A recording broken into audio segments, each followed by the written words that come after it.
The Expanse Season 1 recap with cats. In the future, we've colonized Mars and the asteroid belt where low gravity makes the Belters look a little weird. There, Julie Meow goes missing, and Detective Miller takes the case. He looks and he drinks. Boy, he really likes to drink. Meanwhile, all right, James Holden is...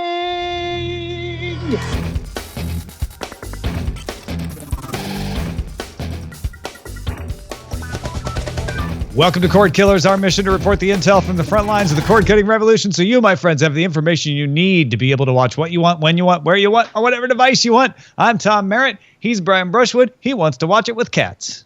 Yeah, man, I thought this was a clever way to give a recap and to give a little boost, because actually it's astonishing how many of the tiny details I had actually started to flake on. And I remember they did irreverent recaps of Battlestar Galactica shortly before it came out. But our guest thinks that this thing probably did not perform as well as they had expected. Of the internet and weird things and author extraordinaire, it's Andrew Mayne. What is going on, buddy? Hey, guys. First, I think it's a super, super clever idea. And I do believe, like we talked about this before, like I think recaps are great because we have so much stuff we watch and so many content. You're like, all right, I forget what's going on here. I'm just wondering, like, because this came out a couple weeks ago, it got a good buzz. The media company did the great job of getting all the blogs to carry it, but it's got 750,000 views, and we're like a couple weeks in, and you're thinking cats, everybody loves cats, but I feel like it went viral, and I wonder, is it because it's a mixed sort of message? You know, like, hey, cats. And that's the question, is I wonder what the appeal of this is. I looked at this thinking, oh, this is fan service. If you're a fan of The Expanse, here's a clever way to remind you of the things that The Expanse had. But of course, like an idiot, I forgot that, no, real dollars are being spent. This is an ad campaign, and they expect to reach outside of The Expanse fandom out to other people to pull them in. Because your goal with like a lot of shows, you look at, let's say, Walking Dead, Game of Thrones, thing like that, they build year to year or season to season. Because if you think, and by all means, Expanse, super high quality show. Love that Sci-Fi is doing this sort of thing. Great cast, great everything involved in that. But your goal is, how do we get more people to see this great thing? And so generally, and I wasn't in that meeting, but generally that goal is, we want people who've never watched it to get a clue to what's going on, so they're caught up on it. So I don't know. I mean, again, they have their own internal expectations, but I'm going like, if I didn't know anything about, like, wait, is it a show about cats? Is this I would see for great for like, Big Bang or some comedy thing, but for a super serious sci-fi drama. All right, folks, we're going to have a compressed show today, just so you know. All the same amount of information of a regular Cordkillers, possibly in less time, though. And so we're taking two things away from this conversation. One is The Expanse returns to Sci-Fi on February 1st on Wednesday. And two is it should have been dogs. And three is time for the primary target. Yeah. So GfK Market Research, which if you haven't heard of them before, they've been around forever. They're like an ancient German market research firm. And by ancient, I mean like they go back to the 30s, but that's pretty ancient market research. What were they marketing in the 30s in Germany, Tom? Yeah, well, there's a whole other conversation there. Right? 30% of millennials that they surveyed in the United States have cut the cord. That's the highest percentage of any of their age groups. Only 16% of baby boomers have done that. Millennials make up almost half, 43% of U.S. cord cutters. And so they wanted to find out, what do they watch? And you can guess, right? Netflix, on Hulu, YouTube, right? But when you get down below the obvious answers, they also watch Crunchyroll, Twitch, and the Adult Swim app. That is an app that requires a cable authentication, Brian. Yeah, I was about to say, don't you need cable to watch the Adult Swim app? Yeah, but cord cutters, this is like their number 6 most popular app. Somehow, they're able to get access to it. The other things they found is they're most likely to define TV as anything they can watch on any device, whether it's a TV, laptop, smartphone, whatever. When they sit down to watch TV or video, they're likely to go to a specific show on a streaming service. So they don't do the turn it on and just have the noise running in the background thing at all. And it's funny because I remember having a conversation with, in my mind, the prototypical millennial OMG Chad, and this is almost exactly the experience he described. He said, if I watch something if I watch a movie, it's going to be on my desktop and giant and glorious and have my full attention. I'm going to watch just that one thing and turn it off. Outside of that, if I want garbage on in the background, I'll open up Twitch. And if I want to watch a specific program, I watch exactly that, and that's it. It's interesting because like they talk about the cord cutting, but somebody points out a lot of them have parents' accounts or whatever, and that might be how they get it, which means they haven't cut the umbilical cord, which could explain some of the viewership. Well, and keep in mind, I still enjoy a lot of Adult Swim programming. I do it differently. I just buy seasons of Rick and Morty as they come out. And I don't as soon as watch third any television with commercials. I never leave it running. I am that. It's got to be my destination. And there are shows that I want to watch, and I won't even watch while I'm sitting at my computer because I want my full attention on it. So yeah, that's the way I am as well. What about you, Tom? Are we millennials? I generally watch on television, although if I'm not watching on television, sometimes I'll watch on my phone. And the reason for that is that I can carry it around with me easier than a tablet. And I've got headphones that sound pretty good, wireless headphones. So I'm kind of either or there. The thing that struck me about this, Brian, is you've been railing on for quite a long time, because you are a millennial at heart, that nobody cares about networks, right? Nobody cares about NBC, ABC, CBS, and this bears that out in that group, that they're like, we think that they found out that they view streaming services as well worth the money. The producers of the best shows on TV, but they go where the show is. When they want to watch a show, they go there. In fact, I would say now more than ever, if the job of network, as far as a proxy for a brand and a type of content and a standard of quality, nowadays we ascribe to the people running it. Like, for example, let's take Rick and Morty. When Dan Harmon launches his next whatever, the same people who love Community, who love Rick and Morty, are going to follow him over. And normally that's the purpose of a network, is be like, well, you love these other things, you'll probably love this next thing. Let me ask you a question. Let me play devil's advocate. We're people who are on the internet who talk about the internet a lot, and our friends tend to be sort of the same thing. And yet, and I in my circle of friends, I know very few people that watch TV with on the background, but a lot of people do. A lot of young people still do that. And there are like blocks, like CBS would do the Big Bang Theory block and try to program stuff around there. And there's CW. CW is this much younger network, and there are people talk all about their CW shows that they watch, and they're able to launch other shows off there. So I would say that there are still network brands. I think maybe the older brand networks, like CBS and stuff, tends to skew older, except for like the Big Bang. Are we just sort of not paying attention to the fact of how there's been a shift? Well, I think the thing is for our demographic and for the people, okay, I think there's not been a shift. Like, this show's sort of predicated on the idea that an earthquake is happening and everybody's cutting the cord. I honestly don't think that is turning out to be true. What's happening is just, we're evolving out of it. All the young people are just coming in a new world where the very idea of watching TV in the old paradigm seems silly, at least, and the facts seem to bear it out for at least 30% of them. And this study also says they're not fond of being told where, when, and how they should watch what they want to watch. So millennials, tell your friends about Cordkillers. There's a great comment at the bottom of the article that we linked. It'll be in the show notes, but somebody says, no Jerry Springer. Looks like they're stuck with shows that sweep the award shows. Too bad. Which I think is right. I think when you are picking and choosing your programs and you're only going to watch that one, there tends to be a flight to quality in a way that, where it's filling the air. There's a lot of people watching shows that I think we're focused on, but I mean, I think if we look at their overall consumption rate, what percentage is, I think we are in a golden age. There's great stuff there, but I think that, again, we talk about this, but when I listen to other conversations, there's a lot of people watching shows. I'm like, oh yeah, more people watch that thing that I think is dumb than the thing I love that nobody watches. Well, and that's a good point. I shouldn't say that it's necessarily quality, but certainly if you are a niche fan of a particular style of comedy or a particular actor or a particular genre, you're going to be able to pluck that one thing out. Well, what was it like? They've got a Netflix thing that's nothing but is a 1980s Night Flight from was that USA? But basically, it's an all-you-can-eat subscription for Night Flight, which it's like, that's amazing that we live in that world. Yeah. Well, it's also amazing that this show gets along without advertising because you guys are the awesomest and you support us at patreon.com/Cordkillers, even though I use words like awesomest. You're like, you know what? We still like the show. We're going to give you $1 an episode or more. If you're not someone who's supporting us, yes, please consider making sure that we keep going at patreon.com/Cordkillers. You guys are the best. How many bosses are we up to, Tom? I did not see just now. How many are there? 1,805 patrons. We give 1,805 individual thanks.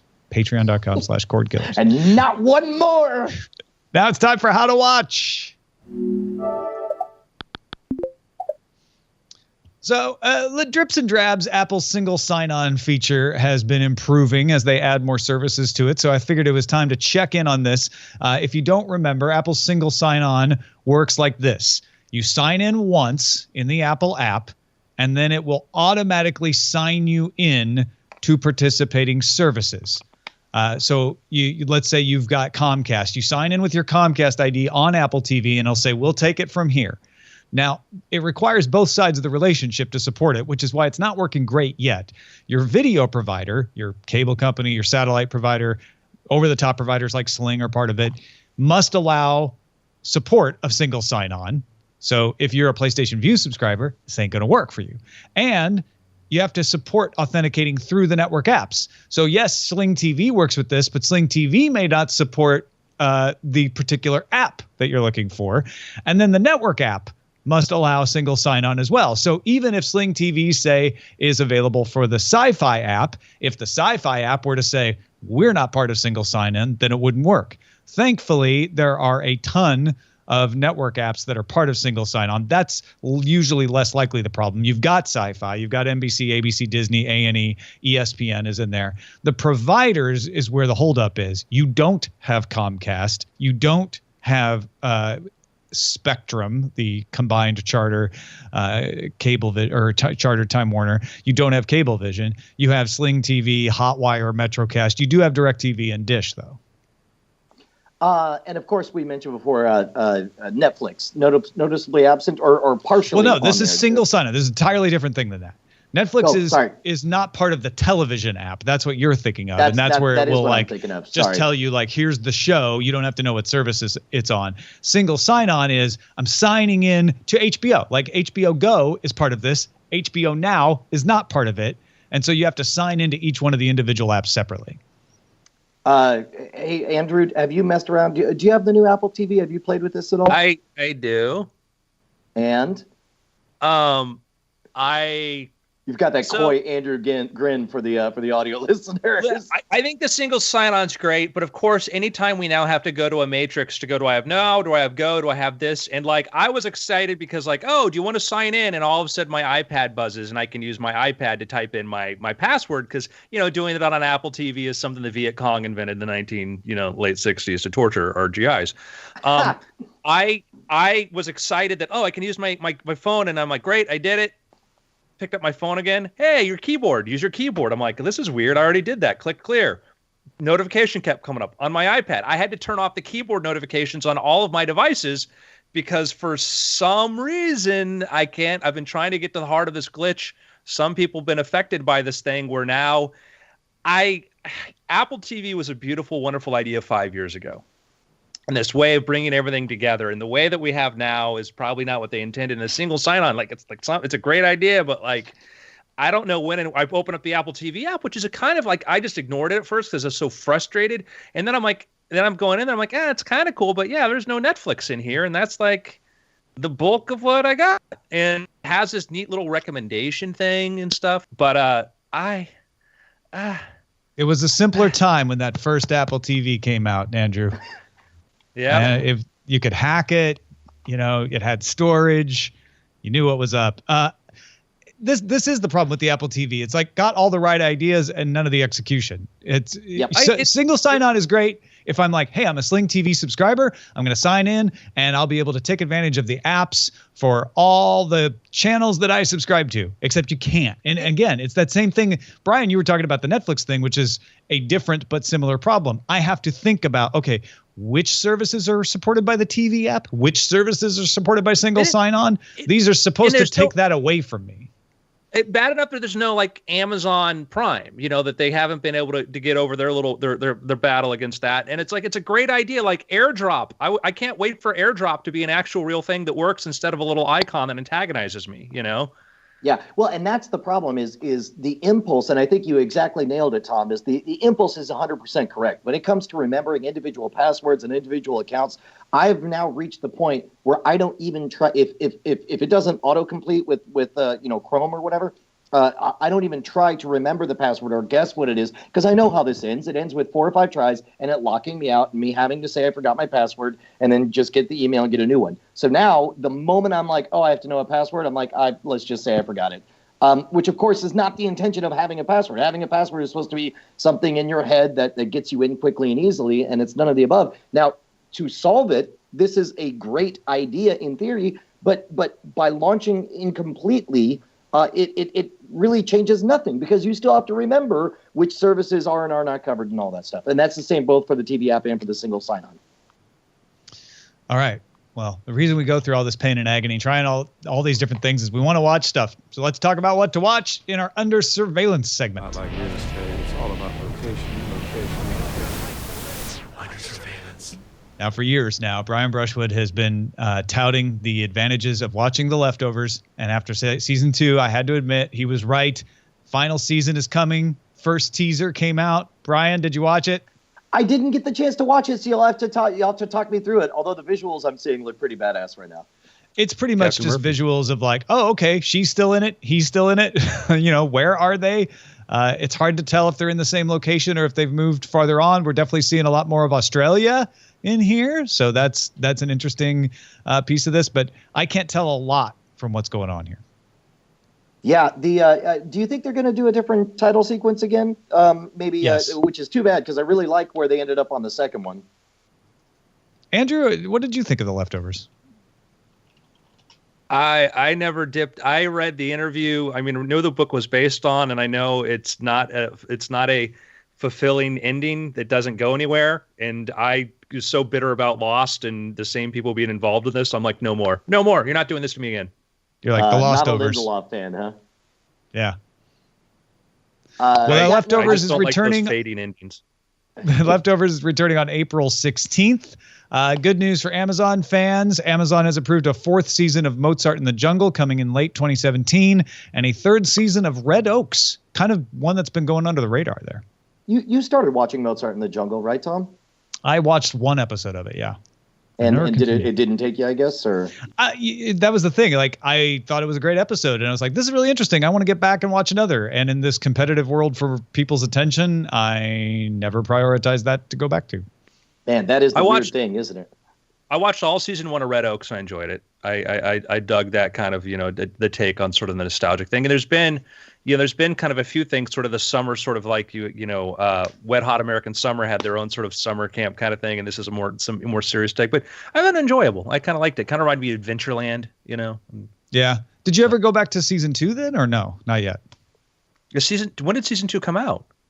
I don't know, but they just approved a 3rd season, so I assumed it had. Yeah, I know. And that's my problem with Amazon Prime is I can never figure. They do like, oh, it's pilot season. I'm like, well, I'm not going to invest it in one episode, and I forget like what's a. I think the pilot season thing is not for me, but I do think it's a really smart idea because if it allows speculators to watch the show and feel like an ownership stake in the future of what actually comes out. I take that back. I did participate in Man in the High Castle. Like I watched the one thing out of the crop that I'm really interested in to see how it goes. But I think finish season 2? To be honest, I didn't even finish season 1. I loved season 2. The pilot so very, very much, and I got 4 or 5 episodes in, and then just totally they introduced a bad guy that I was not a fan of, and it entered that pantheon of shows that I really ought to get around to watching the rest of. Yeah, he was really, and I like him as an actor, but that character was sort of in season 1 was sort of a lot of people like it's like the Fly episode for Breaking Bad, but I season 2 I've not finished. I just kind of got it feels like that season 2 pacing, like, okay, we got to figure out how we're going to make this thing run. And you're like, I feel like I'm on a treadmill and I don't like this treadmill, and I'll wait till I really, really want to watch this before I get back into it. Netflix spent the most on a movie at Sundance to acquire Mudbound for $12.5 million. That's a movie directed by David Reese. It tells the story of two men finding commonality in a racially divided post-World War II South. Netflix is going to do what it normally does, release Mudbound simultaneously online and in theaters. Amazon paid $12 million for a movie called The Big Sick. Remember, they're coming off the success of having bought Manchester by the Sea at the last Sundance. And they spent $6 million for the Grateful Dead documentary Long Strange Trip. Any of those strike you as solid gold hits? I'll tell you what strikes me is similar to like any other, 4 years ago, how remarkable would this have seemed to us? And the mere fact that it's not remarkable is the remarkable part to me. Like, yeah, naturally, Netflix spent the most money at this entire film festival over to acquire Sony and Warner Brothers. Yeah, I know, it's crazy, huh? Yeah. Although, it's difficult to go just on a title, but I would love to know what the total spend is, because we're obviously only seeing these individual movies, but 12.5 means like they've spent the most, but only barely, by only $500,000 compared to Amazon's 12 for The Big Sick. Yeah, and also depends too, like what the terms of it are. It's not like, generally it's not like a buyout for them. It's certain windows or rights or things like that to be able to do it. It'll be interesting to see how these things play out, because like they did Manchester by the Sea, but the box office on that was like 40 million, which so it won't be making money in the box office, but for prestige, I think for Amazon, it's a prestige play. Yeah, it's another way to bring people to Amazon Prime. Like, hey, we made a little money at the box office, and now you're going to want to get Amazon Prime because once the 90-day window is up, you can see it there. Well, and I mean, like getting like Academy Awards or stuff like that. Like, I look at the awards we got for this thing, and we produce this because they want to be, HBO for the longest time was sort of the benchmark, and then now that's sort of like shifting to Netflix, and Amazon wants that, prestige. Yeah, and I'll tell you what, man, and again, we've been doing this program a long time, but there was a time that we were calling Amazon the RC Cola of the streaming wars, and that is not the case now. They are definitely a solid Pepsi. Yeah, for sure. It's even got the same colors, isn't it? Amazon's blue and Netflix is red, like Coke. All right, let's talk about what we're watching. And frankly, I had a lot of really awful things happen last week, so I didn't watch a lot. But I did get episode 3 of Justified of season 5. We'll talk about that on Spoiler in Time. And actually watched 2 episodes of The Young Pope, Brian. So we can talk about those on Spoiler in Time as well. Dude, I'm so excited that you jumped in. We'll talk about it during the show, but this Young Pope is one that I had permission to watch without Bonnie. And I was on the 4th episode last night, and it was one of those things where it's like she just kind of was in the room for a bit and just caught a scene and then was watching more and watching more and watching more. And then suddenly she's like, I got to go to bed. But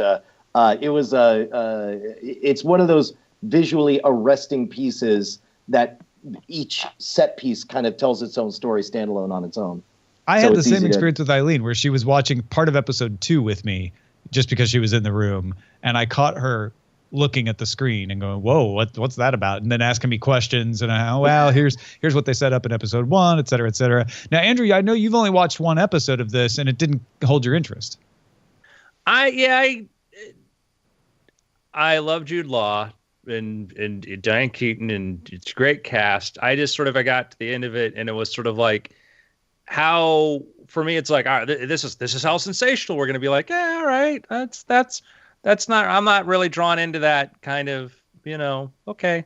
Well, but you also are not fascinated by the machinations of the Vatican, like inherently, I assume. I wrote an entire novel that got nominated for a Thriller Award dealing with the machinations of the Vatican. Never mind. You, as someone who have written an entire novel about the machinations of the Vatican, obviously have a much deeper perspective than Brian and I, and can see the flaws more easily. It's not a matter of flaw, and it's not a matter of flaws at all. I think it might be like, okay, I've these sort of things I've read a lot, this sort of thing. Oh, okay, it's a neat, it's like Da Vinci Code. You're like, have you heard this thing? You're like, yeah, it's a neat story, it's new or fresh. You're like, oh, this is really riveting. If otherwise you're like, yeah, it's a neat theory. It's It's not bad. This is one of those things that's almost gauche to say in this day and age, but I would be curious if you watched episode 2, if you would continue to think that, which you very well might. I should do. I mean, I would, because based on your guys' judgment, and I trust you guys, when my friends I am very susceptible to peer pressure, and I will go back and change my opinion on things when Free's like, no, you really got to check this out or check it. And I will go back and I will go do that because I don't want to be like, man, it sucks, because like maybe I'm super picky, but my friends, no, like go check it out, go do it. Yeah. I mean, I still haven't forgiven people for trying to get me back into Heroes, but I will, go back and watch and go, okay, I need, like Harry Potter, the books. Like the first, I'm like, this is like Roald Dahl, and then it's a little changed tonally, and I'm like, and then I went back, and like the third time, I'm like, I love these books. Well, and episode 1 of The Young Pope, I enjoyed because I like the setting. Right. I'm like, oh, I get to be in the conspiracy of the Vatican. And I just went there not that long ago, a couple of years ago. And so some of it's still familiar. I'm like, oh, yeah, I remember visiting that part. That's really interesting. Was episode 2 where it started to surprise me on the storyline, because I do get what you're saying. We're like, OK, yeah, so this is what's going to happen. And this is the kind of story you expect a little bit for me in episode 1. 2 episodes at a time. Right. Sunday and Monday. Yeah. Sundays and Monday. And I think that was why they did that was because they were concerned about that first episode not being for sometimes, because like like they'll rejigger episode like like Firefly, like they changed the sequence because the network's we're worried about people like getting this. We'll put this one here first, and people are like, what is going on here? But here it was like, let's put these together so people can watch the whole thing, which I should. It's my fault. So what else have you been watching, Andrew? Anything else to mention to folks? I'm trying to think I mean, we have one of the picks in there, by the way, which I absolutely love. And, like one of the things I'll do is I'll do these rotating subscriptions where I go around to like maybe HBO and watch out the movies there. Now I'm on Stars because like Stars has got a bunch of good stuff, and so like more movies than TV shows lately. Are you doing Stars through Amazon? No, I do it through the Apple TV. Oh, okay. All right. Yeah. No, we talked about this before. Stars did a free trial. I went to go buy Ash versus Evil Dead. Oh, no. It was some movie, and it was just like, hey, have a free week of Stars. And to their credit, like it did not auto subscribe. Or actually, I did buy a month, but then I clicked don't auto renew, and then at the end of that month, it's like, hey, your month's up. Just add it again whenever you want to watch some more Stars stuff. Which is that wouldn't have happened 5 years ago. Yeah, the thing I started watching was Lemony Snicket, and I watched the first couple episodes of that, and then I had sort of the same sort of fading thing I did with the book series, but beautifully done. And Neil Patrick Harris's Count Olaf is just fantastic, and the casting's great. It's great. Barry Sonnenfeld is actually directing that, who did Addams Family. So some of the same people who worked on it, Daniel Handler, who wrote, who has Lemony Snicket, wrote the teleplay versions of that. So it was like, it's not like, well, we're going to do something different in the movie. It's a lot of the same people who did the movie said, well, let's try to make this work as a TV show. So I think if you like Lemony Snicket, you'll love it. So. Awesome. Well, let's get to see what Bryce is on the lookout for, because I know this is another one Andrew's interested in. Yeah, we got a pair of picks from Amar, and these are some sort of more kid-friendly picks. First off, he recommended Gordimer Gibbons' Life on Normal Street, which I know Andrew recommended on Weird Things about a month or two ago. He writes, Gordimer Gibbons' Life on Normal Street is a series about the life of 3 kids and their friends who are living in what can only be described as a Twilight Zone town. The writing is good, the acting is exceptional, and the show also gets quite emotional, especially in Season 2. It's an Amazon original, so it's on Amazon Prime, and the pilot is on YouTube as well. I watched the first episode of this after Andrew's recommendation, and it was very cute. It reminded me a lot of those live action shows on like Nickelodeon from the 90s of like Adventures kids, of Pete and Pete. Yeah. Kids getting in trouble and having weird adventures, but in their home neighborhood. So I think that's a real interesting show. You how much of this did you end up watching, Andrew? Me, every single episode. I loved it. It's surrealistic in a certain way, very, very well done. I think it's one of the best kids television shows I've seen in forever. I just thought it was just, at first I'm like, I resisted because I'm like, this looks too silly, or this is like a little bit too goofy, I don't like magical realism, to be honest with you. And then I watched it, and the characters were I had to get like the first couple episodes because there was a pacing thing. And that's a lot of times with streaming sort of shows, is because it's not TV, they do a different pace, but they have to find the right pace. But once it found its groove, fell in love. It became a very real place. The kids are fantastic. I actually wrote an email to the creator, and there's an interesting story about this, is that this came through Amazon's submissions process where anybody could submit an idea for a TV show. Oh, wow. And David Anaxagoras, who created this, who came out to LA, wanted to be a writer, wanted to create TV. He was an educator, was a teacher who wanted to get into this. Tried. Nothing was working. So literally the last thing he ever submitted was to the Amazon program. They selected him. They paired him up with a production team, and they put on the show. And they there's only three seasons. They say that's it. It reminds me of the best things I loved about Adventures of Pete and Pete and shows like Erie, Indiana, and that. Yeah. So. That's great. Amar also sends along Lemony Snicket's A Series of Unfortunate Events. This just came out on Netflix. He writes, this is a new Netflix show about kids who lost their parents and are trying to escape the clutches of Count Olaf, who's trying to steal their fortune, which they'll inherit once they come of age. I haven't seen a full episode yet, and I didn't care for the acting, but I really love the writing. Younger children will fall in love with this new Netflix original. One interesting to note is that one of my siblings says that the episodes are an hour long. Well, that is kind of an interesting thing for a family-friendly show, I think. But that's on Netflix, and that's a Netflix original, so that should be in most countries. Does anybody gotten a chance to see the new Lemony Snicket? Yeah, Andrew was just talking about that. Right. Yeah, I saw the first couple episodes. I thought it was very, very, very, very well produced. Very beautiful, and if you like the novels, I think you'll love them. Great. Oh, I haven't finished it yet. But before we move on, while we're talking about Kids Fair, I watched more of season 2 of Voltron. Season 1 was pretty good, and it was mainly riding the nostalgia, and I was just happy to see, some of the same team members that did Avatar: The Last Airbender and The Legend of Korra doing a take on Voltron. But honestly, that season was kind of hit and miss. There were some slower parts that didn't engage me. The second season of Voltron has been a blast. All of the set pieces are really, really clever. They do an interesting job of, it's a giant robot, and that's not a knife, and that's not an eye. But when all of a sudden, stabs a knife in the giant robot's eye, it makes you cringe in cool ways. Really, really, so far it's just dynamite. The second season is highly recommended. If you got something we should be on the lookout for, be sure to email us, cordkillers@gmail.com.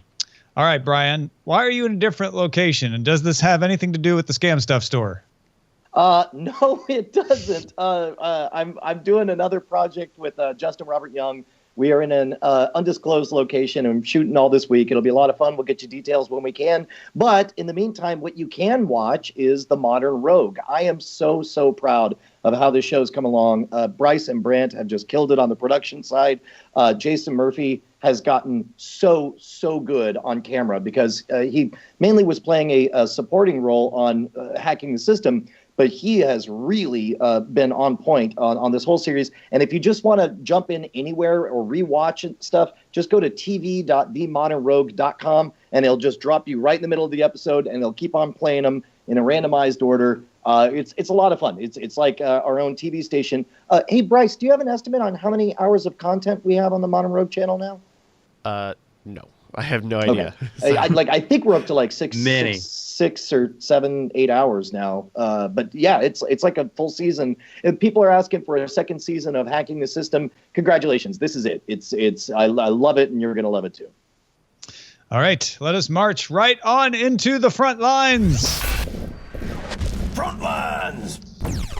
Comcast quarterly profit and revenue beat estimates, with net income rising 16.5%, revenue up 9.2%. Now, you may say, well, of course, that revenue came from NBC Universal, right? Which did rise 10.5% on the strengths of the show This Is Us, getting Thursday night football, at least some Thursdays. And, of course, a Harry Potter world at both the Universal theme parks. NBCU did acknowledge that subscriber levels for its cable networks, however, dropped, even as distribution income increased. However, Comcast cable revenue rose 7%. adding a net 80,000 TV subscribers, while internet subscribers increased by 385,000. So internet's still doing better, but Comcast, if nothing else, stealing subscribers from other cable companies. Yeah, well, and I'm not surprised to hear that they're charging more. That's we've talked about this. Like, as the timer runs out for cable networks, they're going to have to dig deeper and deeper into everyone's pockets. But I got to admit, I am surprised that that there's a cable increase on there. Does that surprise you, Andrew? There is a thing that's happening too, which is our millennials are getting older, and as they're getting places and as they move, going from coming out of college and sort of living apartment to apartment, as they start to live more long term, it wouldn't surprise me if we're seeing some growth in that area of people like, well, I'm a cord cutter, but I just bought a house. Maybe I'll get it. Maybe I'll get cable.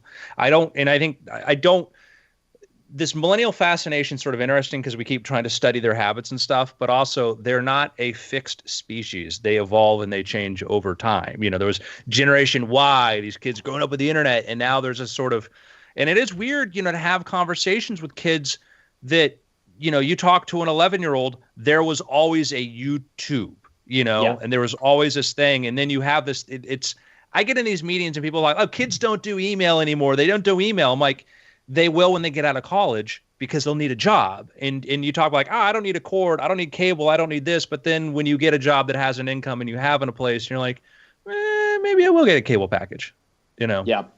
Meanwhile, Claire Foy and John Lithgow took home SAG awards for their work in the Netflix's The Crown, and Stranger Things took Best Ensemble Cast for a Drama Award. Again, same thing like we were talking about before. The most notable thing to me is the fact that it's no longer notable that it's a Netflix thing. Yeah, it's amazing show. Exactly. They're just looking for good shows now. And even when the actors are patting other actors on the back, they like those Netflix shows. They're building a big, huge Netflix complex here in LA.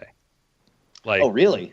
Yeah, it's big. It's going to be like the big that, and there's Paramount, there's CBS, there's Sony, there's the Netflix. Wow. Yeah, because Fandango is moving over to where Netflix is now, because Netflix, not exactly in the same building, but Netflix is moving up into that big complex you're talking about. So the ground is shifting. All right. Netflix has also added support for micro SD cards to its Android app. If you want to store downloaded movies, as you know, some Netflix shows and movies are available for download. Before, you could only store them to internal memory. Now, you can add it to the SD card. Support for the feature does vary by model. So just because your Android phone has an SD card slot doesn't necessarily mean it'll work, but it should work on most models. So I guess the significant thing on this is that, the resistance to even letting you download stuff, I assume, was piracy related, right? Right, Tom? Well, I mean, we can go back and have that conversation over again. But yeah, it's probably a little bit piracy. It was a little bit licensing. Companies wanting to say, well, sure, you paid to stream it, but if you want to let your customers download it, that's a different thing. And we want to charge you for that, which isn't even necessarily piracy related. Well, they're even like in guild arrangements based upon, downloaded versus stream shows and things like that, which even complicated stuff, and it. But it's just proof of the shift to mobile, of how important mobile is for them, Absolutely. As a matter of fact, I downloaded for the first time ever for the flight. I downloaded the Justified episode that we're going to talk about, and then ended up not watching it on the flight. I did that. I've done that with Justified a bunch, and it works great. The key to this story is that people who had a 16 gigabyte phone and wanted to download a Netflix movie would sometimes not have room for it. And they're like, I got a 32 gigabyte SD card. Let me put it over there. And now they can. It was just a technical feature. Got it. Meanwhile, remember the whole FCC plan for set-top boxes we kept trying to explain to you? Well, you can forget about it for the time being. FCC Chairman Ajit Pai has removed the proposal from the list of items that can be voted on. The proceeding is still technically open, so an alternative proposal could be put into circulation again. Remind everyone what the broad strokes of that was, Tom? Yeah, I mean, the whole long scenario was like trying to figure out a way that you could just buy the device you want and hook it up and watch your cable and not have to pay the cable company to rent their box. In the end, they got very close with the NCTA to a proposal that everybody liked, but former commissioner, Tom Wheeler, stuck to a couple of proposals that he really wanted to put in there that he felt were consumer friendly, one of which was the ability to record. He said you have to be able to record. There has to be DVR function in your standard app. But he did say, we'll let you just create an app that's cross-platform. Now that Ajit Pai has pulled this out, it may just be dead in the water, but there was enough support for it that they may just say, well, let's just pull out those 2 or 3 provisions we didn't like from Wheeler and pass it another way. So we'll see if they reintroduce it. Meanwhile, NVIDIA released a software update for existing Shield TVs that adds 4K HDR support. That, of course, applies to games, but it also applies to Netflix, Amazon Prime Video, and Google Play content, among others. So I've talked about this with you, Tom, but Andrew, are you impressed at all with the HDR? Like, I know 4K I thought was silly. I heard that HDR was amazing. When I saw it at Fry's Electronics, it was not the dramatic thing that I thought it was going to be. HDR, like I've been very baffled by this because, like, I'm friends. I think you were too with Trey Ratcliffe, who was one of the big guys pioneering the early HDR, like in photography and stuff. And then when I started seeing this make its way into film and video, like it's like it's an artistic sort of choice as far as how you deal with saturations and fine detail and stuff. And it just seemed to me like kind of another sort of, hey, we can do this processing thing, but it doesn't really have to do with making the original thing better. Well, and keep in mind, HDR, did functionally alter the ability to make, bright things brighter and dark things, darker, true blacks and all that stuff. But I don't know that it altered. Do you feel like it feels different stylistically, Tom? Yeah, now that I actually have a TV that can do it, I have to say that when I watch 4K, just 4K, no HDR, you can tell me it looks different. I'll nod and agree not to argue with you about it, but it really does not pop out. When I watch HDR content or even upscaled HDR content, it looks better. I look at it, I'm like, oh yeah, no, this is brighter. The blacks are deeper. It's a nicer contrast. I can see that it looks better, but I'm also not jumping up and down. Right? This is not the way 720 or 1080 looked the first time I saw an HD signal, and I was, mouth hitting the floor, like, oh my gosh, I feel like I'm looking at the field of play when I'm watching the soccer game or whatever. It's definitely not like that. Yeah.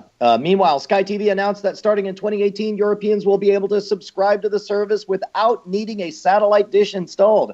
Service will be delivered over the internet. Details were not released on how the service will differ from its satellite service and its more limited Now TV streaming service. But dude, that's a huge. I mean, Sky TV is big. It's big. It's a big company.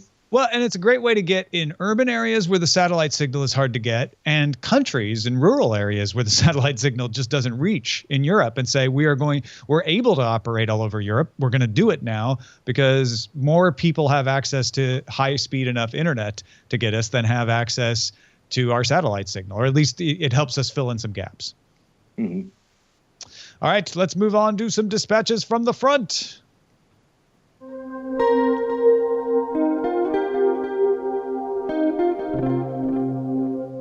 Jennifer in Massachusetts writes, in a few months, I'll be moving to England. While sorting through my belongings and figuring out what I'm taking, I came to my television and all its streaming boxes and realized I have no idea what my cord cutting options will be. Is there a British equivalent to Cordkillers? Or do I have a source I can go to? I know I'm going to be buying a new television, hello 4K, and I will legally have access to the BBC iPlayer online. But other than that, I have no idea. What's that? I'm right now. They're doing a free trial on the BBC iPlayer, and I'm on Now You See It, which is a British magic anthology thing. Oh, so. Right on. Very cool. Sorry. Will I have to give up all my streaming services? Currently, I have HBO Now, Hulu, PlayStation Vue, Netflix, and Amazon Prime. What will happen to my iTunes account and my season passes? I'm using an Apple TV and Roku stick. Will I have to download all new apps? So many questions I know you can't answer, but hopefully you or one of your listeners can point me in the right direction. Well, yeah, let's answer what we can. Hulu first of all, work. The answer is, if you insist, we will do the show with an English accent. If you need a British version of the show, we can offer that as a Brian's upgrade. absolutely right. Let me answer what I can. Hulu won't work. HBO Now won't work. PlayStation View will not work. Netflix will work, but it'll have a different selection of shows on it. Same with Amazon Prime. And like I say, BBC iPlayer, you won't have to use a VPN. You will have to use a VPN if you want to watch Hulu and all those other things. You won't necessarily have to get all new apps, though. Like your Netflix app will still work. You don't have to reinstall it or anything. But certain apps just will or won't work. There's other apps you can get access to. You're going to want to look into the Channel 4 app, maybe look into Sky TV and their, what's the name of that service that we just mentioned? The Now TV streaming service that they have available that you can get as an app over the internet. So that's what I can answer. And hopefully there's somebody out there, maybe somebody at British Tech Network. I know you and Rankin talks about this, so you might check out those shows. But anybody else, email us, cordkillers@gmail.com, and let us know. Yeah, definitely. Setting up a signal flare on this one. You guys are going to be the bigger experts on this than we are. Meanwhile, Ben writes us saying, hello from a statistical oddity. My house uses Amazon Video, but not Netflix. Between Amazon Video and YouTube, they're like Taco Bell. It's all Pepsi products only. Between Amazon Video and YouTube, we have more than enough content to fill our video watching time. I add Netflix every once in a while for brief chunks of time when there's some specific show that I want to watch, but that's it. So lack of Netflix isn't a problem with lack of money, our technical abilities, or our age. We just don't need it. Amazon Video isn't nearly as bad as it was made out to be in the previous user feedback email. Sincerely, our boss, Ben. Yeah, here's the funny part. The reasons you gave for just going Amazon only are the same reasons I find myself giving people to cut the cord and stop paying for a cable bill. It's like there's plenty of content on just Amazon and Netflix. And the truth is, you don't need to have both. I mean, I think good on you. There is plenty in there. Well, and this is a prime example of the advantage of cord cutting, which is he can add Netflix every once in a while when there's some specific show he wants to watch, and then he turns it off. Right? This is a la carte. This is the ability to control your viewing and what you're paying for. Andrew, any other thoughts on this?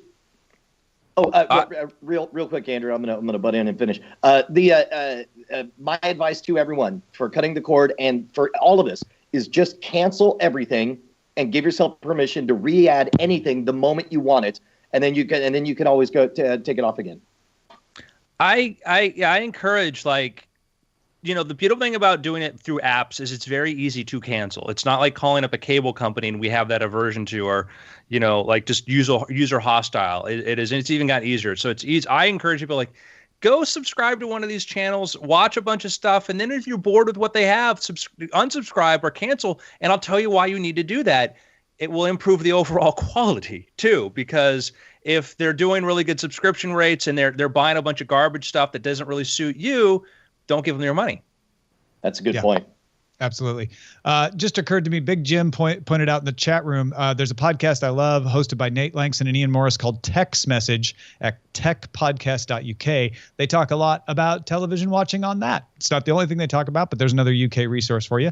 Finally, John wrote in and said, 2 weeks ago, I called up and canceled my cable TV, and I love it. I find most of my shows on Hulu commercial free, but I did have a problem getting Pardon the Interruption from ESPN. It seemed to be available nowhere on its own anyway. But then I discovered that the audio was available as a podcast. Since it is mostly a discussion, I wouldn't miss the visuals. I thought this might be useful for some others who are looking to cut the cord. Maybe their shows are available as podcasts as well. Very clever. I would never have thought about that. That's a good tip. You could also spend $20, get ESPN through Sling TV, but that's a pricey option, especially when you found a free one with the podcast. So well done, John.